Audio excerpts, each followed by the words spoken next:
Bismillahirrahmanirrahim. Assalamualaikum warahmatullahi wabarakatuh. Perkenalkan, nama saya Nurila Gigi Ramadhani, NIM E2019-2317 dari kelas Ekonomi Syariah 7. Saya dari kelompok 10 akan membahas tentang efek perpajakan dalam perekonomian. Dan saya sebagai pemateri keempat akan membahas poin M, yaitu pajak penghasilan versus pajak perseorangan.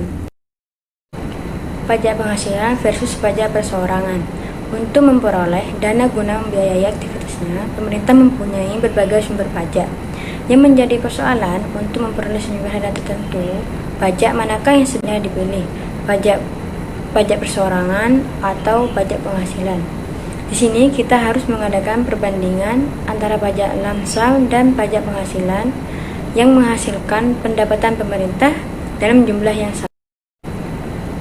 Pada diagram tersebut, titik R menunjukkan kepuasan yang optimum bagi seorang yang mengalokasikan waktunya antara bekerja dengan tidak bekerja waktu luang pada suatu tingkat upah tertentu.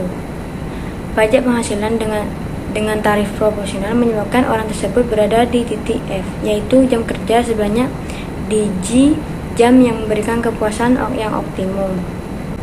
Jarak JR sama dengan RV tambah VJ menunjukkan total pendapatan bruto dan GV rupiah adalah pendapatan neto. VR rupiah adalah jumlah pajak penghasilan yang diterima oleh pemerintah. Selanjutnya poin N, yaitu beberapa komentar mengenai efek pajak penghasilan terhadap penawaran tenaga kerja. Analisis di atas membahas secara teoritis mengenai berbagai kemungkinan atas reaksi seorang terhadap pajak penghasilan. Analisis di atas perlu mendapat beberapa kualifikasi mengenai kenyataan dalam keadaan dunia yang nyata. Yang pertama, analisis di atas hanya berlaku apabila orang dapat memilih jam kerja yang dikehendakinya. Pada kenyataannya, banyak sekali pekerjaan-pekerjaan yang sangat ketat dalam penentuan jam kerjanya. Yang kedua, analisis di atas hanya menganggap bahwa upah atau gaji adalah satu-satunya motivasi seseorang untuk bekerja. Oleh karenanya, pajak penghasilan yang mengurangi gaji seorang berarti pula akan mengurangi motivasi seseorang untuk bekerja. Selanjutnya, poin O, yaitu efek pajak terhadap penawaran tenaga kerja jangka panjang.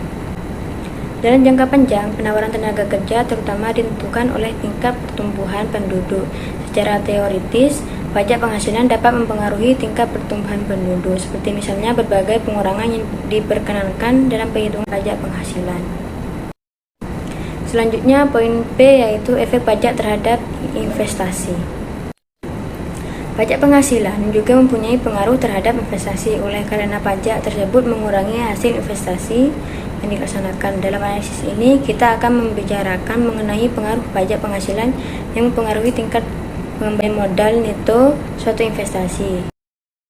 Selanjutnya, poin Q, yaitu efek pajak penghasilan terhadap keputusan investasi. Pada analisis ini, di atas kita asumsikan bahwa tingkat pengembalian ditentukan oleh kurva 2. Kurva 2 merupakan menunjukkan investasi yang sama sekali tidak mengundang risiko, sehingga kurva 2 dapat digambarkan sebagai pasti memberikan tingkat pengembalian tertentu. Sebenarnya investasi merupakan suatu tindakan yang mengandung risiko, sebab investasi yang dilakukan mungkin menghasilkan seperti yang diharapkan, yaitu memberikan keuntungan, tetapi mungkin juga menghadapi kegagalan berupa kerugian. Sekian dari saya, kurang lebihnya mohon maaf. Wassalamualaikum warahmatullahi wabarakatuh.